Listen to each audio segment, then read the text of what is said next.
Saludos, bendiciones del cielo, que la paz de Dios sea contigo. Qué bueno que puedes conectarte conmigo nuevamente para estudiar el capítulo 5 de Nehemías.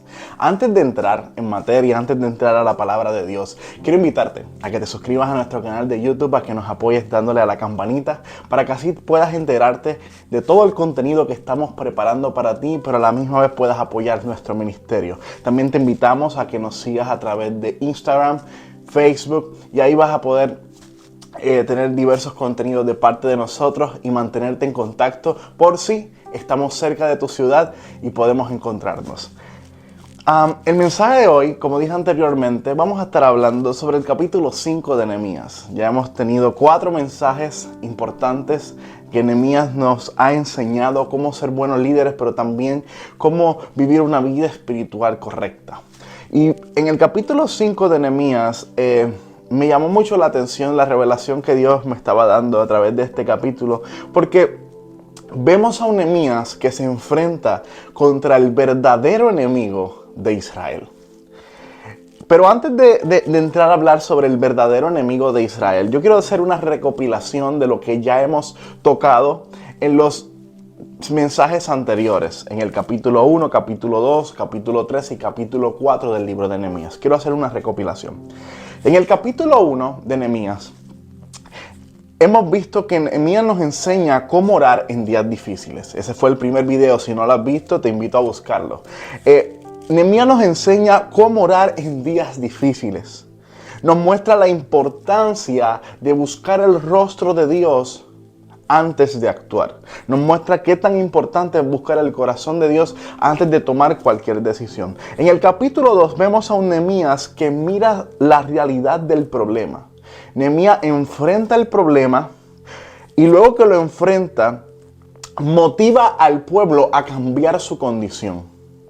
Luego que motiva al pueblo a cambiar su condición, los motiva a levantarse en el nombre de Cristo y reconstruir las murallas que habían sido destruidas por causa de sus decisiones, por causa de sus pecados. Nehemías enfrenta la situación y nos muestra claramente que cada situación que nosotros enfrentamos, la alternativa que debemos utilizar no es huir, sino enfrentarla y hacer un cambio. Nehemías enfrenta la situación, motiva al pueblo y luego les dice que en el nombre de Jesús comiencen a reconstruir las murallas. En el capítulo 3 y capítulo 4 observamos que no todos abrazaron la visión de Nehemías. Observamos que Nehemías imparte la visión que Dios le había dado para Jerusalén, imparte la visión de Dios, pero ellos no abrazaron la visión. Solamente algunos abrazaron la visión, sin embargo otros decidieron no hacer absolutamente nada. Y esto nos muestra que no todo el mundo siempre abrazará la visión que Dios nos da. Y tenemos que estar muy claros en eso. Aprendimos también que todos somos uno cuando tenemos el mismo objetivo. Aprendimos también que Nehemías habla de que no le prestemos caso omiso a las amenazas del enemigo, ni a las murmuraciones que vengan en tu contra. El enemigo por mucho tiempo intentó distraer la misión de Nehemías, el llamado de Nehemías, a través de la murmuración, a través de la distracción, pero Nehemías se mantuvo enfocado en lo que Dios dijo. Y esto es una enseñanza muy grande para los líderes, esto es una enseñanza para todos, que aprendamos a no desviar nuestra mirada de lo que Dios dijo y no desenfocarnos por lo que pueda decir fulano, por lo que pueda decir sutano, sino enfocarnos en lo que Dios nos dijo. También Nehemías nos recuerda que debemos de acordarnos de Dios y ocuparnos siempre de la asignación que Dios nos dio, aunque estemos viviendo tiempos difíciles. Muchas personas cuando viven tiempos difíciles deciden abandonar el llamado, deciden abandonar absolutamente todo. Pero Nehemías nos enseña que en medio de los tiempos difíciles lo que tenemos que hacer es acordarnos de Dios, buscar el rostro de Dios y ocuparnos de la asignación que Él nos dio. Y mientras nosotros nos ocupamos de lo que Él nos llamó a hacer, Él se ocupará de nuestras necesidades y de nuestros problemas. Ahora, habiendo dado una recopilación del capítulo 1, capítulo 2, 3 y 4, quiero que entonces vayamos al capítulo 5 y veamos todo lo que el Señor quiere revelarnos a través de este capítulo. Como sabrás, habrán algunos textos que tal vez no leeré. trataré de resumir, no quiero que el video tampoco sea muy largo, así que trataré de resumir el capítulo 5 de la manera más abstracta para que podamos recibir la revelación de Dios. Pero te invito a que ahí donde estás en tu casa, luego de ver esta predicación, luego de ver este mensaje, tomes el tiempo de tomar tu Biblia, irte en intimidad y leer nuevamente el capítulo 5 de Nehemías, para que el Espíritu Santo te dé más revelación, para que el Espíritu Santo comience a ministrar tu corazón. Habiendo dicho eso, vayamos entonces al capítulo 5 de Nehemías.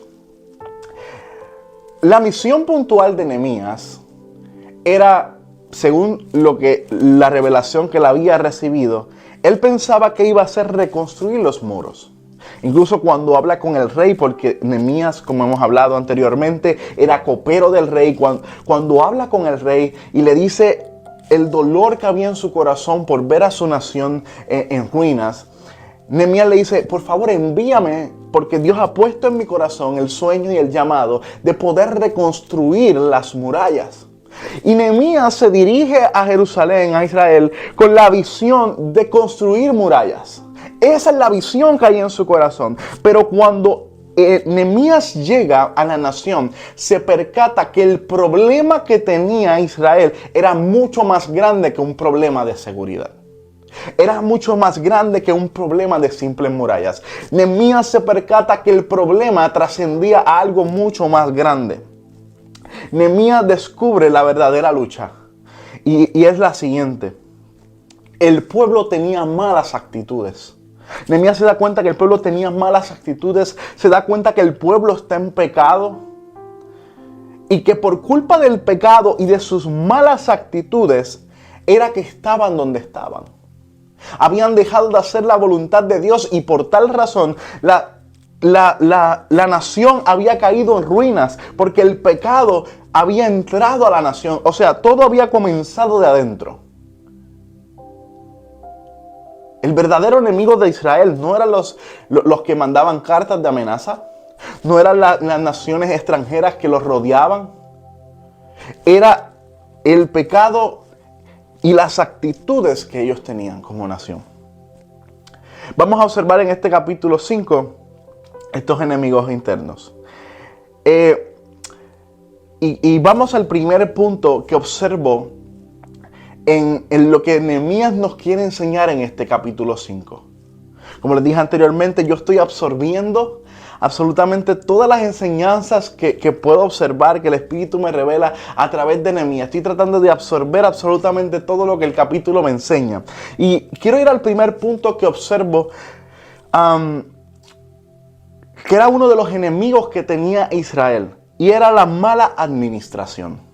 Una mala administración no permite, y este es el primer punto, una mala administración no permite que nada prospere. Lee conmigo Nehemías capítulo 5, versículos del 1 al 5. Mira lo que dice. Entonces hubo un gran clamor del pueblo y de sus mujeres contra sus hermanos judíos. Habían quien decía: nosotros, nuestros hijos y nuestras hijas somos muchos, por tanto hemos pedido prestado grano para comer y vivir. Había quienes decían: hemos empeñado nuestras tierras, nuestras viñas y nuestras casas para comprar grano a causa del hambre. Y había quienes decían: hemos tomado prestado dinero para el tributo del rey sobre nuestras tierras y viñas. Ahora bien, nuestras carnes es como la carne de nuestros hermanos, nuestros hijos como sus hijos. Y he aquí que nosotros dimos nuestros hijos y nuestras hijas a la servidumbre, y algunas de nuestras hijas lo están ya, y no tenemos posibilidad de rescatarlas, porque nuestras tierras y nuestras viñas son de otros. El primer problema con el que Nehemías se enfrenta cuando entra a la nación en donde había nacido, donde había crecido, el primer problema con el que Nehemías se enfrenta es que había un pueblo que estaba quejándose. Había un pueblo en constante queja y en una inestabilidad social y con problemas económicos. Nehemías llega y se da cuenta que el pueblo está quejándose. Pero no hacían absolutamente nada, simplemente se quejaban y se quejaban. Tenían una instabilidad social, tenían una inestabilidad social, tenían problemas económicos. Y el primer punto y la primera razón por la que tenían problemas económicos era porque tenían una mala distribución y una mala administración de alimentos. O sea, habían familias que estaban recibiendo demasiado alimentos y habían otras familias que estaban recibiendo demasiado poco. Me explico. Habían familias que eran numerosas, que recibían demasiada pequeña porción para su familia y por eso estaban pasando hambre y necesidad. Sin embargo, habían familias pequeñas que con poco se podían conformar. Sin embargo, recibían demasiada porción de alimento porque había una mala administración y una mala distribución de alimentos. El segundo punto que puedo observar en estos 5 versículos que acabamos de leer es que para poder pagar, ellos tenían que hacer préstamos. Y cuando no les daba, no les daba para poder pagar este préstamo, lo que hacía era que daban como garantía sus tierras y sus propiedades. Por ende, poco a poco comenzaron a quedarse en absolutamente nada. Comenzaron a quedarse sin absolutamente nada. Y esto estaba pasando porque los gobernantes estaban haciendo una mala administración de los suministros.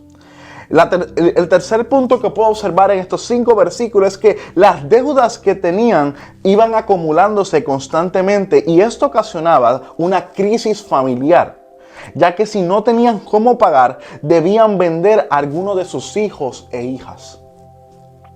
Algo que me llama la atención es que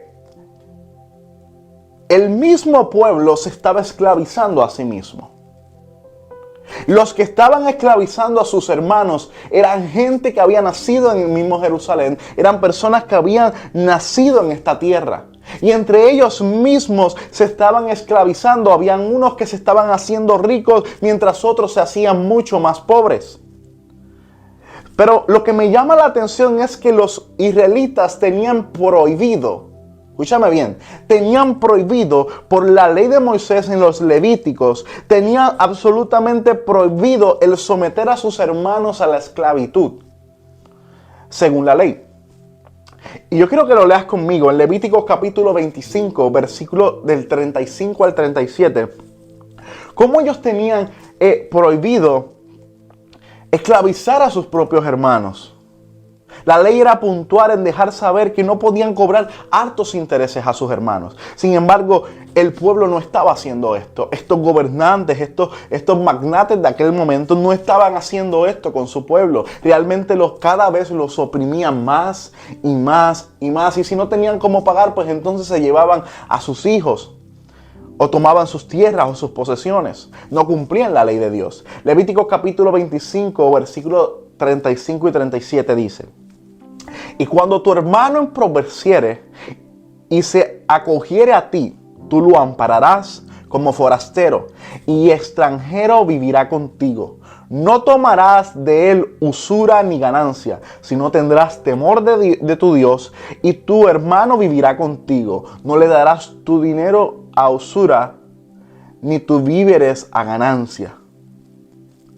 Aquí podemos observar lo que la ley de Dios decía. Sin embargo, el pueblo no estaba haciendo esto. El pueblo no estaba siguiendo la ley de Dios. Por ende, ¿en qué estaba? En pecado. Cuando tú no sigues los mandatos de Dios, cuando tú no sigues la ley de Dios, estabas en pecado. Por ende, el pueblo estaba en un pecado constante porque no estaban guardando la ley. Y este pecado fue uno de los pecados que provocó que esta nación fuera en picada tanto económica como social como espiritualmente.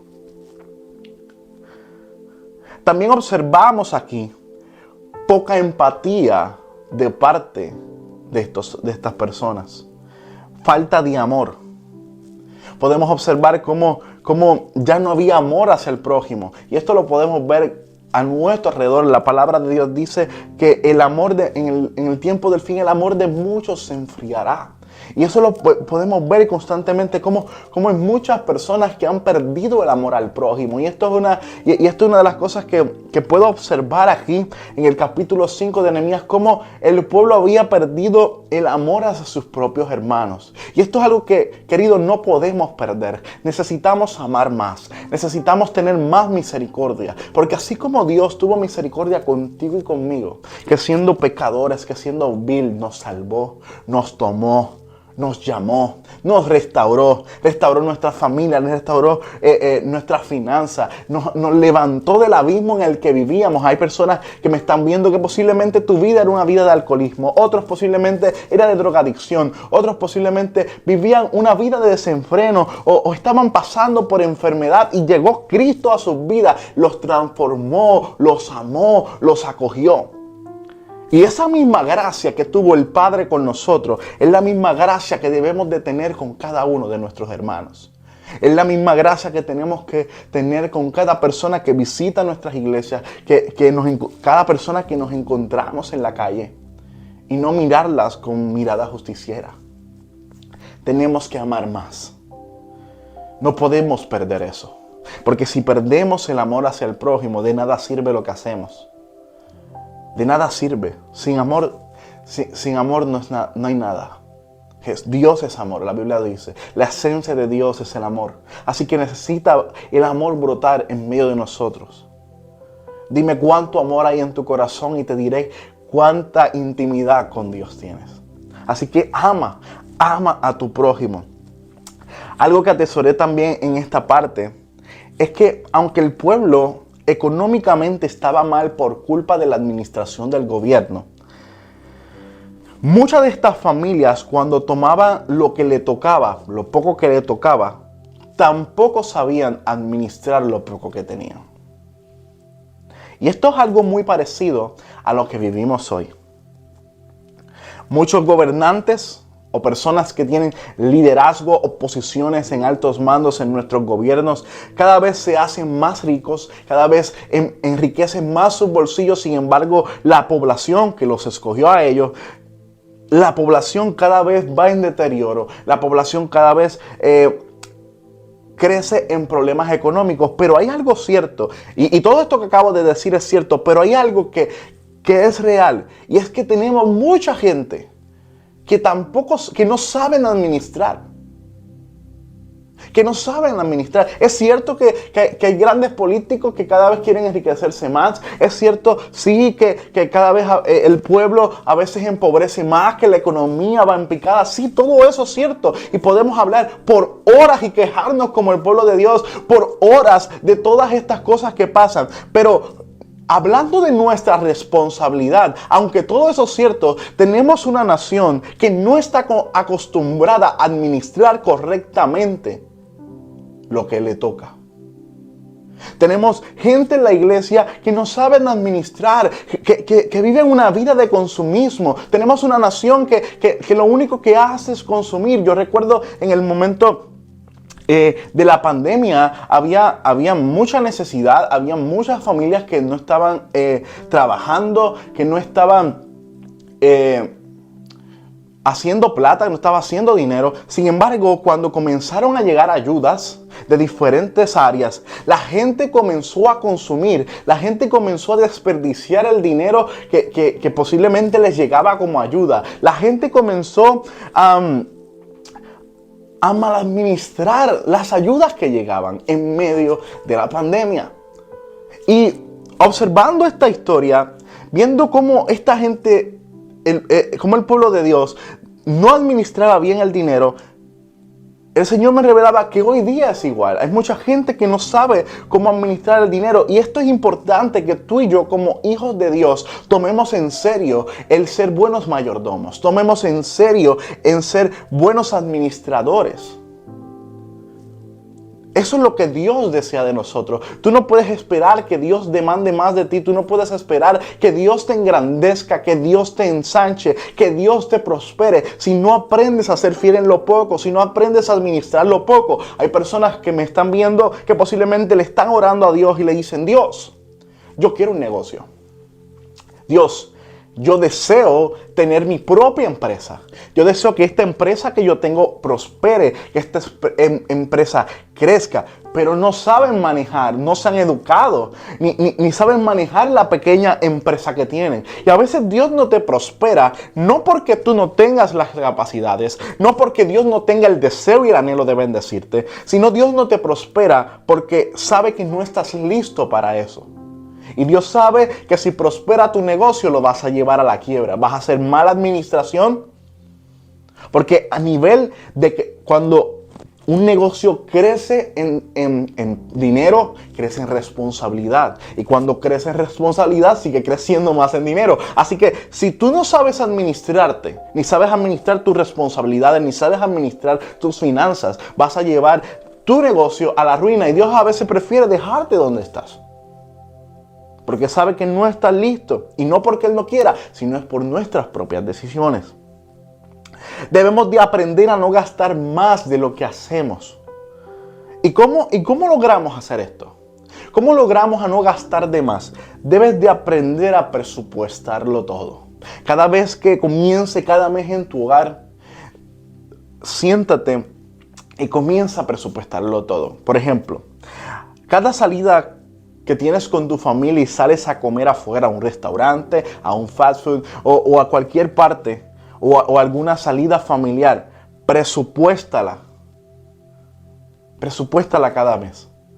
No malgastes solo porque sí, ok, salí en familia, gasto lo que sea. No, presupuesta y ajústate a ese presupuesto. Presupuesta la gasolina del mes. Haz un análisis de cuánto gastas constantemente en ir a tu trabajo, a tu iglesia, cuánto normalmente gastas semanalmente o al mes en gasolina, y presupuesta la cantidad de gasolina que vas a ingerir tu vehículo y ajústate a ello. Yo sé que al principio va a ser un poco difícil, al principio va a ser un poco molestoso porque estás acostumbrado a simplemente pasar la tarjeta o dar los dólares así porque sí, pero una vez comiences a presupuestar, vas a empezar a darte cuenta en dónde estás haciendo una mala administración. Vas a comenzar a darte cuenta dónde estás gastando de más. Vas a darte cuenta dónde estás invirtiendo mal. Ajusta ese presupuesto. Pastor, pero a veces ocurren cosas imprevistas. A veces mi esposa me dice, Javier, necesito tal cosa de manera improvista. Presupuesta también las cosas improvistas. Yo cuando preparo mis finanzas familiares, una de las cosas que hago es saco 1% y lo presupuesto para esas situaciones improvistas. Porque sé que van a llegar. Porque sé que durante el mes va a llegar una situación improvista, o mi bebé necesita algo, o mi esposa necesita algo, o algún familiar necesita algo. Y sé que debo de responder, pero no afecta a mis finanzas porque hago un presupuesto. ¿Cómo hacer un presupuesto? Aquí te voy a poner cómo debes de hacer un presupuesto. De manera resumida y de manera breve. Cada mes apunta cuáles son las ganancias aproximadas que tienes.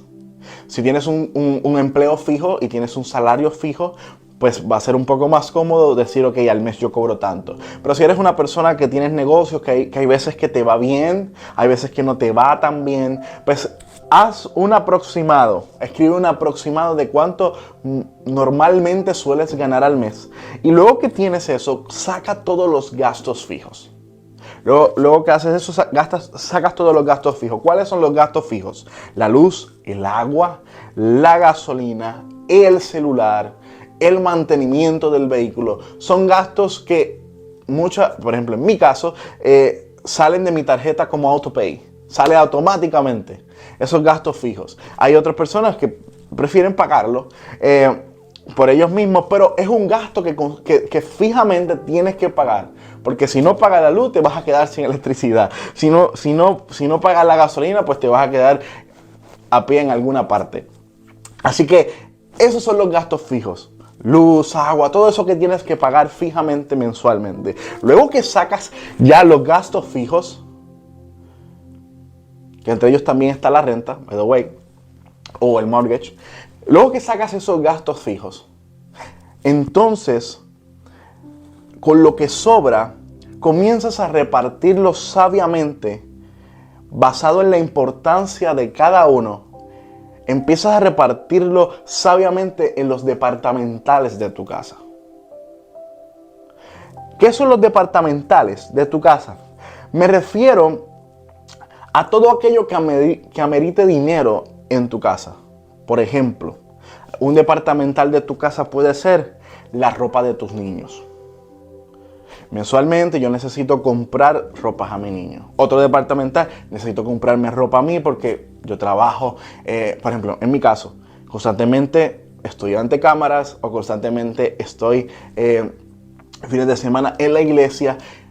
Otros constantemente tienen que estar en oficinas, así que constantemente tienen que estar comprándose 1 o 2 camisas al mes. Así que eso tú lo presupuestas, los pones. Eso es uno de los departamentales de tu casa. Ok, ropa para mí. Otro departamental puede ser vacaciones. Otro departamental puede ser tiempo en familia. Otro departamental puede ser ahorros. Esos son departamentales. Todo aquello que amerita dinero en tu casa. Y comienzas entonces a observar cuál de esta lista que tú vas a hacer, de los diferentes departamentales de tu casa, haces una lista. Comienzas a ver cuál es la prioridad. Por ejemplo, yo aquí te puse varios y entre ellos te puse ropa para tus niños, vacaciones, tiempo en familia, ahorros. Observando esto, yo digo, ok, ¿cuál de estos es la primera prioridad? O ropa para los niños. Es necesario comprarles ropa a los niños porque no tienen ropa para los niños. Bueno, esa es tu prioridad. Pues ahí, por ejemplo, tú le das de un 100% le das, ponle, ok, un 30% de aquello que sobró lo voy a poner en ropa para los niños. Porque la ropa está un poco cara. Ropa para los niños, un 30%. Luego el otro luego para tiempo en familia le pongo un 20%, para ahorro pongo un 10% y comienzas a repartir en porcentajes aquello que te sobró luego de haber sacado los gastos fijos. Comienzas a repartirlos y comienzas a administrarlo, y una vez logras hacer esto, que te empiezas a presupuestar, te digo, ok, tengo tanto para ropa, tengo presupuesté tanto para vacaciones, presupuesté tanto para ahorro, presupuesté tanto para esto. Comienzas a adaptarte a esto y no te salgas del molde.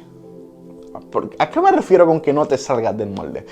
Muchas veces, hablando bajo mis errores, recuerdo que cuando manejaba mis finanzas, yo decía, hacía el presupuesto, pero no era disciplinado con el presupuesto.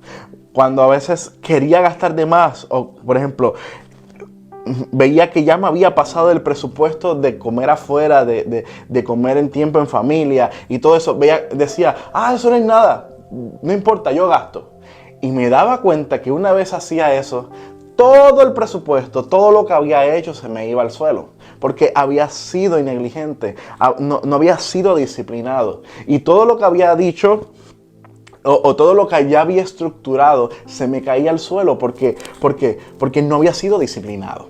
Entonces, debes de ser disciplinado. Sí, va a ser un poco complicado al inicio, pero luego te vas a dar cuenta que el dinero va a sobrar.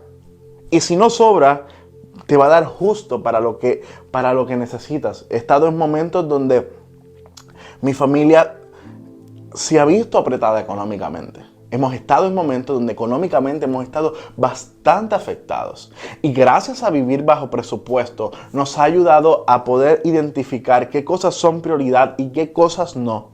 Y eso nos ha ayudado a como familia mantenernos a flote. Es por eso que quiero es por eso que es importante que en tus finanzas, bajo tus presupuestos, tengas la cultura de ahorrar. Debes de hacer una cultura de ahorro en tu casa. Enseñarles a tus hijos a ahorrar, enseñarle a tu esposa, a tu esposo, a todo el mundo a ahorrar. Es importante tener esta cultura en el hogar. Como cristianos, como hombres y mujeres de Dios, es importante tener una cultura de orar, de ahorrar, perdón. Sí, y también de orar. Pero es importante tener una cultura de ahorro. Y esto es algo más espiritual de lo que piensas. Esto es algo muy importante. En la historia de José podemos observar esta cultura de ahorrar. Observamos que Dios le da una revelación en el sueño y le muestra que habrán 7 años de abundancia y 7 años de escasez. Y durante 7 años, José, junto a todos los que estaban bajo su mando, comenzaron a ahorrar trigo, comenzaron a ahorrar alimentos, para luego, cuando vinieran los 7 años de escasez, ellos poder entonces reaccionar ante la crisis y poder actuar. Y a esto es lo que nos llama Dios. Debes de ser igual, así como eres fiel, dando tus diezmos y tus ofrendas, así como eres fiel con Dios, entregándole a Dios lo que a Dios le pertenece, así debes de ser fiel con tus ahorros. Una de las cosas que yo suelo hacer es que saco un 10%, saco el 10% para Dios y saco otro 10% para mis ahorros. Tal vez para ti al principio, de igual manera como hacer el presupuesto, pueda ser un poco incómodo, pueda ser un poco difícil, porque no tienes esta cultura, porque no tienes esta costumbre de hacerlo, y vas a ver ese dinero ahí en ahorro y vas a ver que va creciendo y dices, ¿por qué no lo uso? Pero ¿sabes algo? A nivel que vayas trabajando, a nivel que vayas ahorrando, te comenzarás a dar cuenta poco a poco la importancia que tiene el ahorrar. Durante mucho tiempo, mi familia y yo, como dije anteriormente, hemos adquirido esta cultura. Desde muy joven lo aprendí de mi familia y lo traje a mi familia, a mi esposa, a mi niño. Y les he enseñado lo que es el ahorrar. Aún mi niño siendo un bebé, he tratado de con cositas ir enseñándole, no papi, ahora no necesitamos eso. Vamos a guardar eso. Porque desde pequeño hay que ir enseñándole. Pensamos que ellos no entienden, pensamos que ellos no captan, pero sí captan. Y desde pequeños hay que ir enseñándoles esta cultura, porque esto los va a ayudar en el mañana a ser personas prósperas. Les va a ayudar a crecer. Y mi esposa y yo alabamos a Dios de que abrazamos esta manera de vivir, abrazamos esta visión de ahorrar, porque nos ha ayudado mucho. Ha habido momentos donde hemos estado ganando mucho dinero, hemos estado viviendo muy bien, adquiriendo muchas cosas, pero luego hemos tenido también la oportunidad de que nuestras finanzas caigan, porque nos quedamos sin un empleo o porque nos mudamos de país, como el caso de nosotros cuando nos mudamos de Puerto Rico hacia acá, hacia los Estados Unidos. Todos estos cambios a veces nos llevan a tener momentos de vacas flacas. Hemos tenido la oportunidad de estar en las vacas gordas. Y mientras estuvimos en las vacas gordas, recuerdo que yo tomé la cultura de ahorro y empecé a ahorrar mucho dinero. Empecé a ahorrar. Y cuando llegó el tiempo de las vacas flacas, alabo a Dios de que fui disciplinado en esto. Porque si no lo hubiéramos hecho de esa manera, la hubiéramos pasado muy mal. Hubiéramos pasado posiblemente hambre, hubiéramos pasado muchas necesidades, no hubiéramos tenido cómo pagar la renta, no hubiéramos tenido cómo subsistir, ni tener la mente fría para buscar otras alternativas. Porque una de las cosas que pasa cuando tenemos problemas económicos es que nos abrumamos y nuestra mente no tiene a veces la capacidad, especialmente nosotros los hombres, de buscar oportunidades porque nos bloqueamos. Pero el hecho de tener ahorros nos ayuda a que en medio, cuando llega el momento de las vacas flacas, tengamos la mente fría para empezar a analizar qué pasos podemos dar, qué puertas podemos tocar, qué oportunidades tenemos de frente y así comenzar a accionar. Por experiencia propia, el ahorro nos ha ayudado a poder invertir, nos ha ayudado a poder subsistir en medio de tiempos difíciles. Y por eso te lo enseño, por eso te exhorto a que ahorres. Esto te va a ayudar para que en los tiempos difíciles puedas mantenerte a flote junto a tu familia. Una de las cosas que también me enseña el capítulo 5 del libro de Nehemías, aparte de que nos enseña que el pueblo tenía un gran problema económico, tenía un gran problema de administración. También nos enseña que cuando Nehemías se da cuenta de todo lo que estaba pasando, Nehemías reprende a los enemigos internos de la nación. Y quiero que leas conmigo el capítulo 5, versículos 6 al 13. Y vamos a leer cómo Nehemías reprende a los enemigos internos. Y me enojé en gran manera, dice Nehemías, cuando oí su clamor y estas palabras. Entonces lo medité y reprendí a los nobles y a los oficiales y les dije: exigís interés cada uno a vuestros hermanos. Y convoqué contra ellos una gran asamblea y les dije: nosotros, según nuestras posibilidades, rescatamos a nuestros hermanos judíos que habían sido vendidos a las naciones, y vosotros vendéis a vuestros hermanos y serán vendidos a nosotros. Y callaron, pues no tuvieron qué responder. Y dije: no es bueno lo que hacéis. ¿No andaréis en el temor de Dios para no ser oprobio de las naciones enemigas nuestras? También yo y mis hermanos y mis criados le hemos prestado dinero y grano. Quitémosles ahora este gravén. Os ruego que le devolváis hoy sus tierras y sus viñas, sus olivares y sus casas, y la céntima parte del dinero, del grano, del vino y del aceite que demandéis de ellos como intereses. Y dijeron: le devolveremos, y nada de lo que demanda y nada les demandaremos. Haremos así como tú dices. Entonces convoqué a los sacerdotes y les dije, y les hice jurar que harían conforme a esto. Además sacudí mi vestido y dije: así acuda Dios de su casa y de sus trabajos a todo hombre que no cumpliese esto, y así sea sacudido y vacío. Y respondió toda la congregación: amén. Y alabaron a Jehová, y el pueblo hizo conforme a esto. Lo primero que podemos observar en estos versículos es que Nehemías se enojó. Oye, como líder es válido que te enojes. Muchas personas que dicen: no, pero es que me enojé. Es válido que te enojes.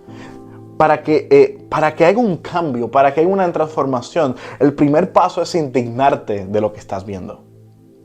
Nehemías se enojó, se indignó. Ahora, mira la acción de Nehemías. La palabra de Dios dice: airaos, pero no pequéis. O sea, está bien que te enojes, está bien que te aires, está bien que te molestes, pero no peques.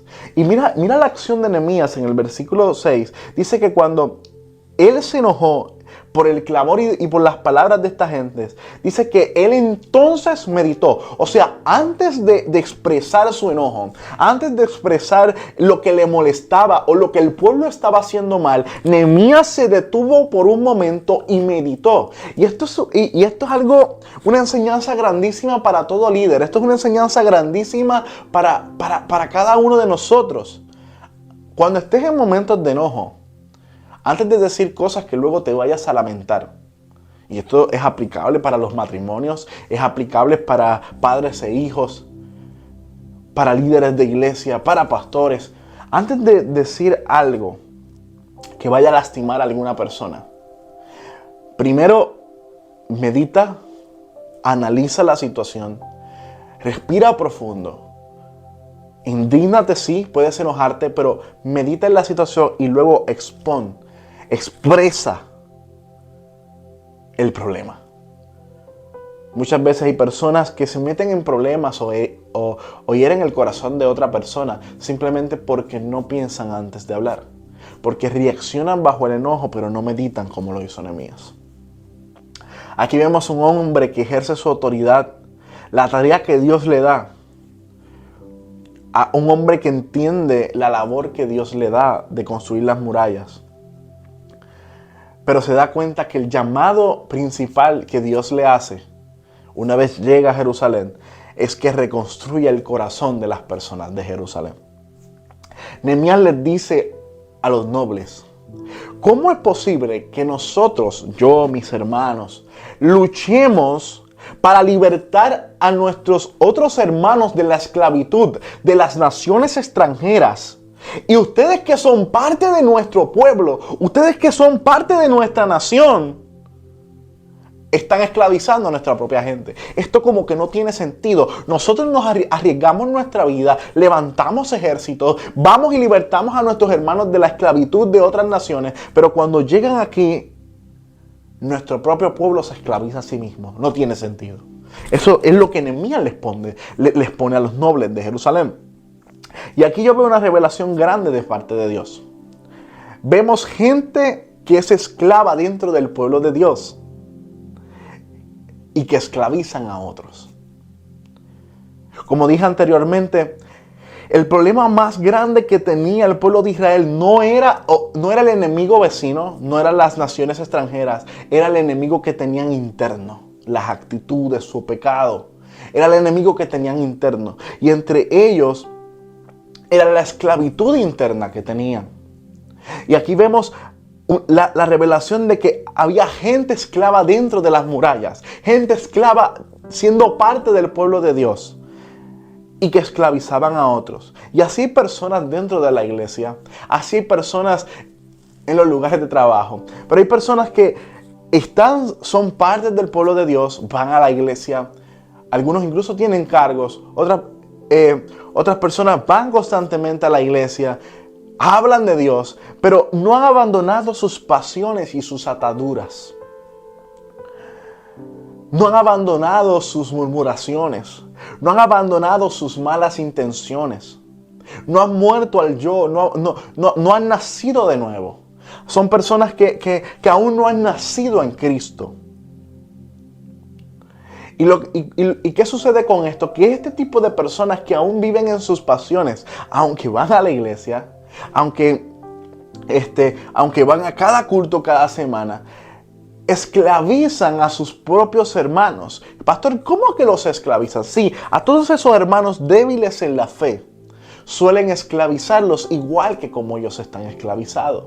Hay personas que desde que llegan a la iglesia murmuran y murmuran del pastor, murmuran del estacionamiento de la iglesia, murmuran del sonido, murmuran de todo. Y entonces estas personas que son débiles en la fe, que algunos acaban de llegar a la iglesia, otros que están comenzando su travesía en Dios, observan a estas personas con admiración porque piensan que están viviendo un nivel espiritual que ellos no tienen. Y cuando comienzan estas personas a murmurar, comienzan a contaminar a estas personas que aún no han crecido en la fe.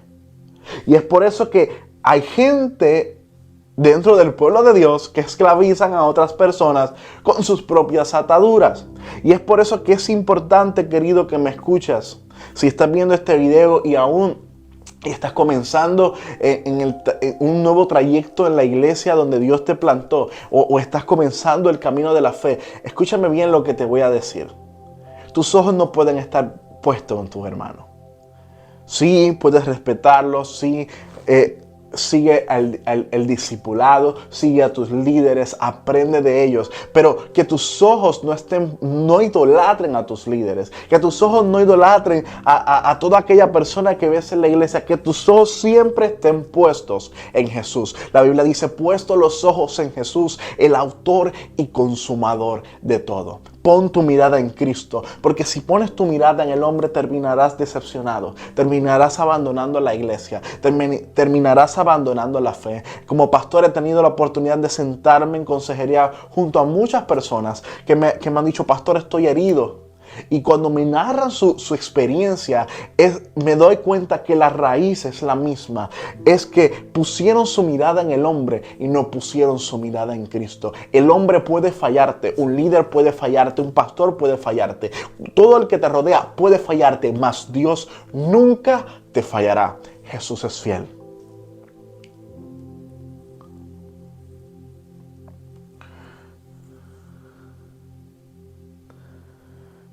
Dios a través del liderazgo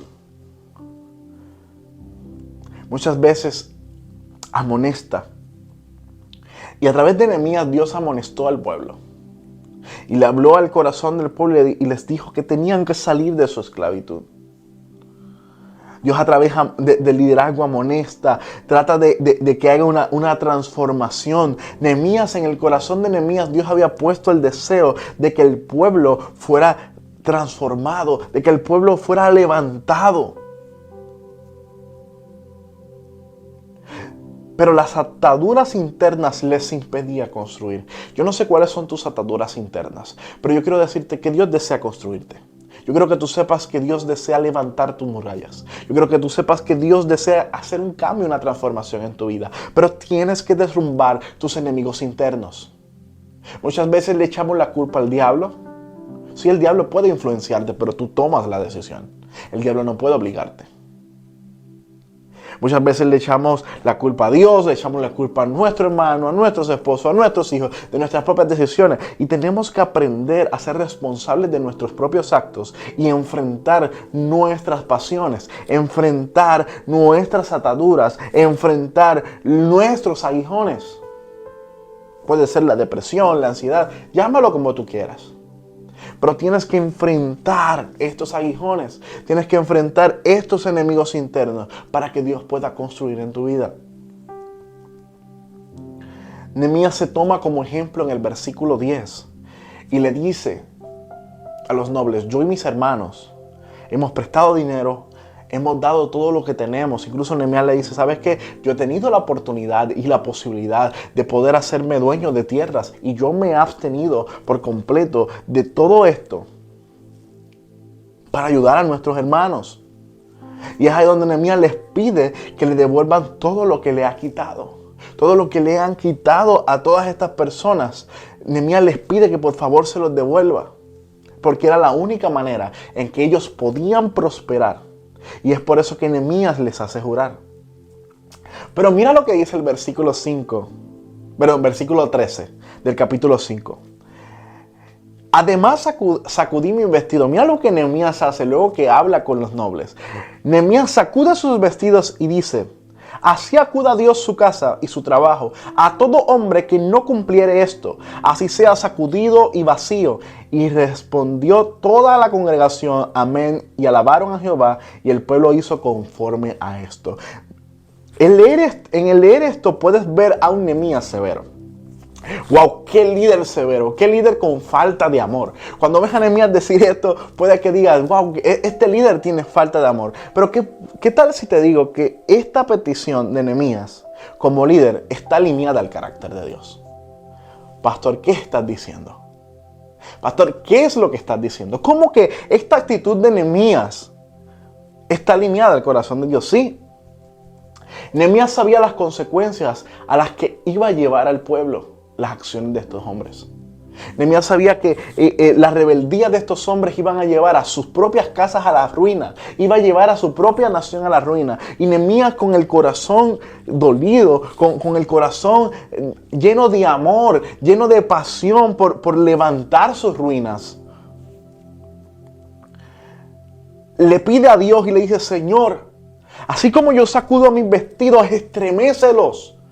Estremece su casa, su finanza, estremecelo absolutamente todo, pero que ellos entiendan que ellos necesitan actuar, porque se van a perder, porque van a vivir en ruinas, porque el enemigo va a venir y los va a destrozar. Y así mismo hace Dios. Dios muchas veces por amor nos pone en pausa. Dios a veces por amor muchas veces estremece nuestros hogares, estremece nuestra vida financiera, estremece nuestra vida por completo, para que entendamos su amor, para que volvamos otra vez a Él. Y tú dirás: pero eso suena un Dios severo. No, suena un Dios que corrige a sus hijos, suena un Dios que ama con locura a sus hijos y que prefiere estremecerte a que te pierdas.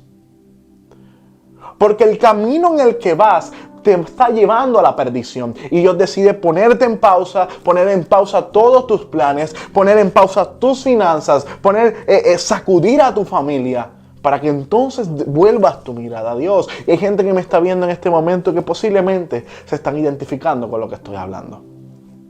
Que estás viviendo una temporada donde sientes que estás siendo sacudido.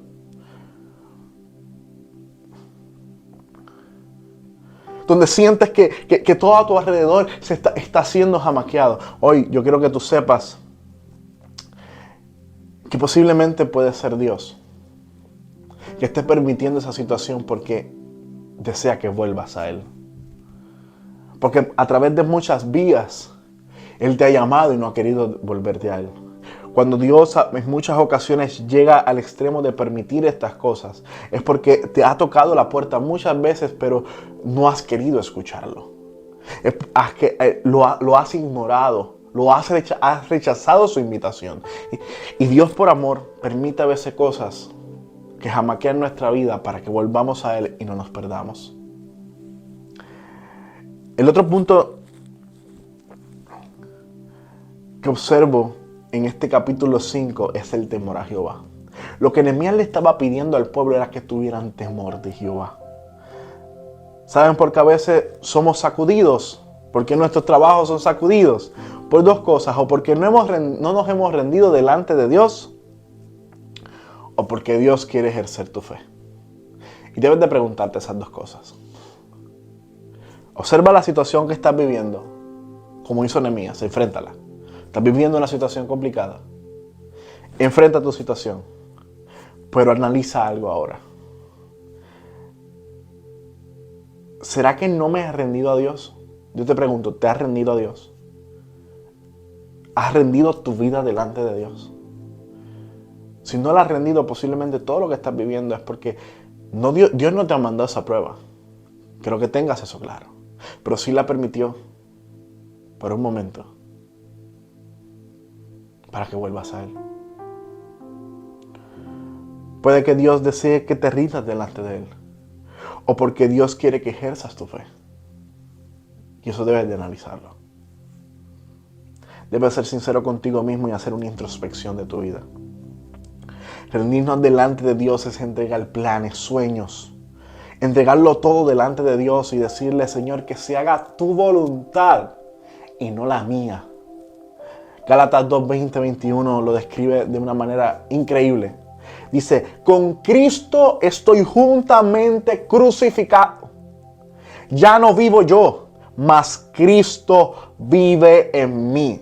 Y lo que ahora vivo en la carne, lo vivo en la fe en el Hijo de Dios, el cual me amó y se entregó a sí mismo por mí.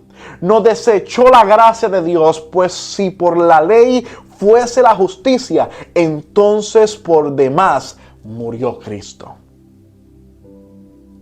Mira lo que dice el versículo. Con Cristo soy justamente crucificado. Oh, Dios está buscando personas que vivan, que entreguen sus planes, que entreguen su corazón a Dios. Pastor, pero yo estoy lleno de sueños. Yo quiero que tú sepas que cuando tú cumples los sueños de Dios, cuando te enfocas en cumplir lo que Dios desea de ti, tus sueños también se cumplen. Te sientes pleno, te sientes lleno. Porque los sueños que hay en tu corazón no los puso otra persona, los puso Dios. Pero Dios desea que esos sueños se cumplan a la manera de Él. Y por eso enfócate en lo que Él quiere hacer contigo y lo demás vendrá por añadidura. Pero dice, con Cristo estoy justamente crucificado, pues ya no vivo yo, sino Cristo vive en mi vida. Eso es vivir en rendimiento. Ya no vivo yo, sino que Cristo vive en mí. Cada decisión que tomo, la tomo consciente de que Cristo vive en mí, consciente de que Jesús es mi amparo, consciente de que Jesús va delante de mí, consciente de que Jesús me rodea. En esencia, Dios llamó a su pueblo a no actuar como las naciones vecinas, no actuar como las naciones paganas. Yo creo que ese es el llamado de Dios a nuestras familias. Yo creo que ese es el llamado de Dios a nuestras iglesias. Es tiempo de no actuar como el mundo lo hace. Es tiempo de ser diferente. Es tiempo de vivir en la esencia, de volver a los pies de Jesús. Es tiempo de vivir en integridad como vivió Nehemías, con convicción. Tener convicción de pecado cuando pecamos, arrepentirnos de todos nuestros pecados. La Biblia dice en 1 de Juan capítulo 1 versículo 7 que si andamos en la luz, en comunión uno con los otros, la sangre de Jesucristo su Hijo nos limpia de todo pecado. Hay que rendirnos delante de Dios y arrepentirnos de nuestros pecados. Tenemos que vivir una vida abnegada, una vida con cultura de reino, vivir para Dios.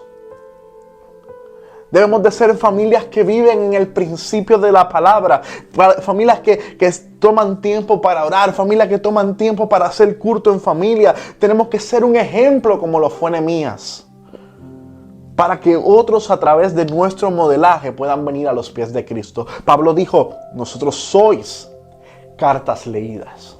Tenemos que ser un ejemplo. Tenemos que ser ejemplo. En el versículo 9, Nehemías dice, no es bueno lo que hacéis. ¿No andaréis en el temor del Señor? Para no ser oprobio de las naciones enemigas nuestras. Nehemías en este capítulo enfatiza el temor a Jehová. Él aconseja que andemos en el temor a Jehová. Ahora, ¿qué es el temor a Jehová? No es tenerle terror a Dios, no es temerle miedo a Dios. El temor a Jehová es cuando tú muestras respeto a Dios. Es cuando a través de tu vida reverencias lo que Jesús hizo por ti. Es cuando lo santo tiene relevancia para ti y no se ha convertido en algo común. Vivimos en una generación que lo santo se ha vuelto común y ya no le ven importancia, ya no le ven relevancia a lo espiritual. Es cuando te tomas en serio porque vas a la iglesia. Es cuando te tomas en serio por qué sirves a Dios. No, o sea, tú no vas a la iglesia simplemente porque estás acostumbrado a ir un fin de semana. Tú vas a la iglesia porque en tu corazón sabes que hay algo separado de parte de Dios. Hay una impartición de la palabra de Dios que este fin de semana será para ti. Y la actitud correcta de ir a la iglesia es decir, Señor, vengo a adorarte, vengo a alabarte, hoy vengo a levantar las manos, hoy vengo a exaltar tu nombre y a la vez a recibir lo que tienes separado para mí. Y a la vez tener consciente por qué sirves a Dios. Hay gente que sirve a Dios solo porque sí, no. Sirve con propósito.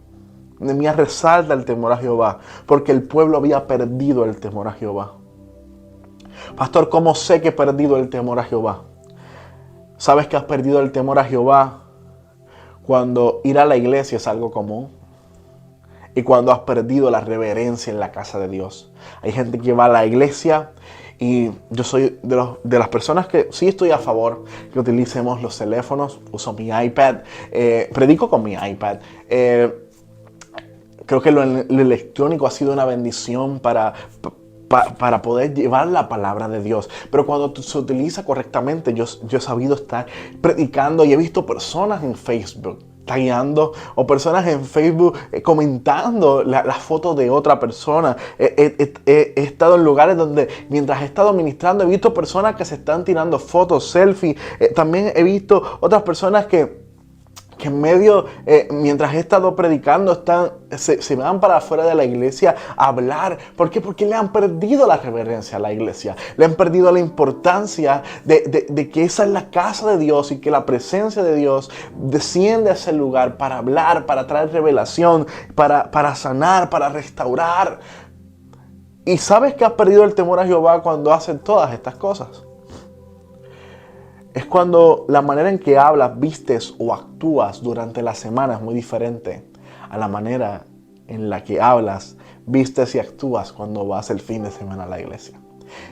He tenido la oportunidad de ver personas que durante la semana son los más espirituales.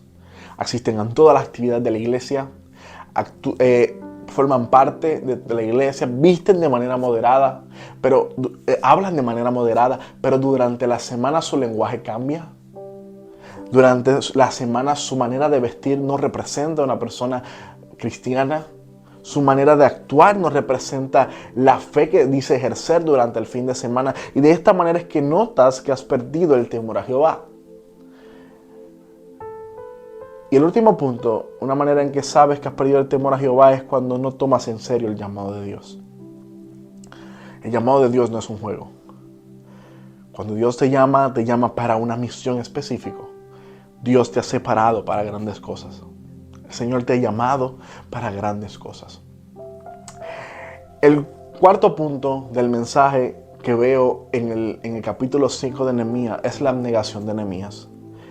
Por cuestión de tiempo no voy a leer todos estos versículos, pero cuando lees del versículo 14 al versículo 18, te invito a leerlo.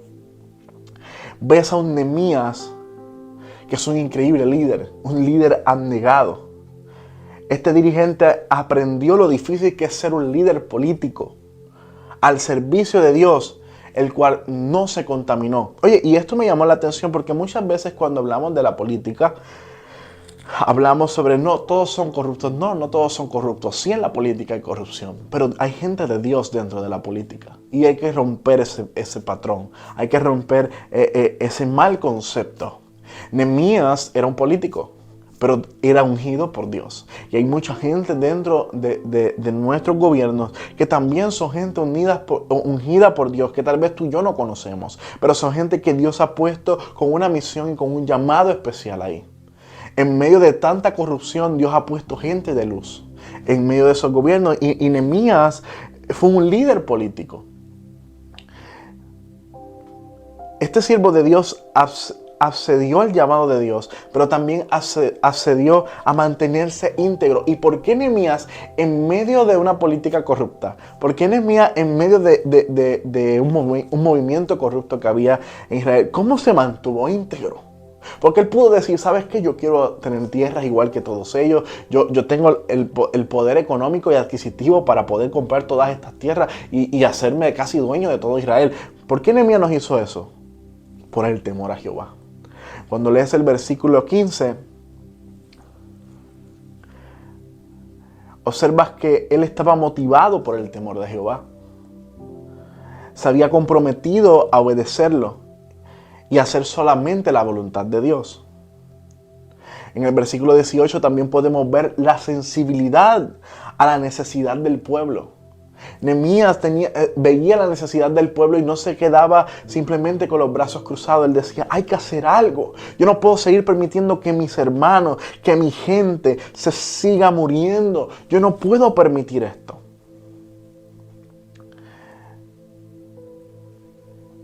De por sí ya llevaban una carga muy pesada.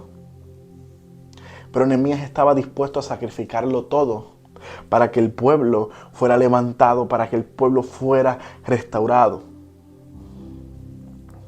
Pero todo el esfuerzo de Nehemías no servía de absolutamente nada si el pueblo no se levantaba.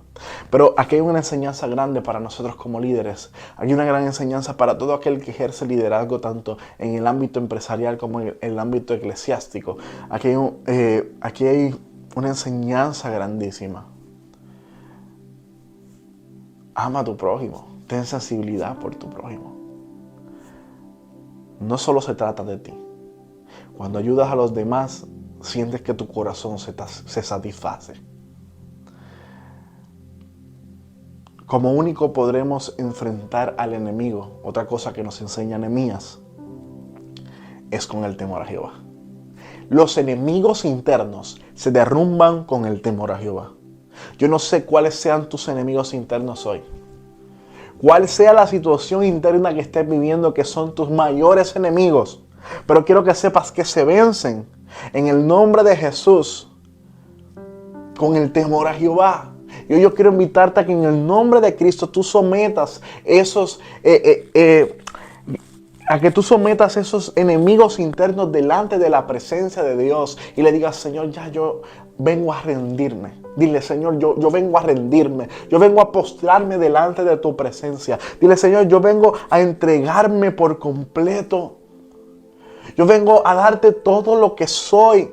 Yo no quiero seguir viviendo en la misma condición. En estos días estaba observando un testimonio de un evangelista que mientras está predicando, el Señor le revela, el Espíritu le revela que había un hombre, un joven de una camisa blanca que tenía un arma y estaba a punto de salir a matar a una persona por venganza para luego él quitarse la vida. Y mientras él está predicando le dice, joven, Dios me está revelando que tú estás en medio de mí. Tienes una camisa blanca, no sé quién eres, no sé cómo te llamas, pero Dios pone en mi corazón que vengas y me entregues el arma. Que vengas y me entregues esa arma que tienes guardada en tu cintura. Y yo te voy a entregar mi Biblia. Ven, corre. Satanás quiere quitar tu vida. Satanás quiere derrumbar. Satanás quiere matarte. Él vino a matar, a hurtar y a destruir, pero Jesús vino a dar vida. Y yo he venido hoy de parte de Dios a llamarte y a decirte, entrégame tu arma, entrega tu venganza, entrega tu dolor, entrega tu sufrimiento y ven a los pies de Cristo. Y mientras este evangelista está ministrando, está hablando de parte de Dios. El joven pasa al altar, entrega su arma, cae de rodillas llorando y rinde su vida a Dios. Y yo siento que ese es el mismo llamado que Dios está haciendo para tu vida hoy.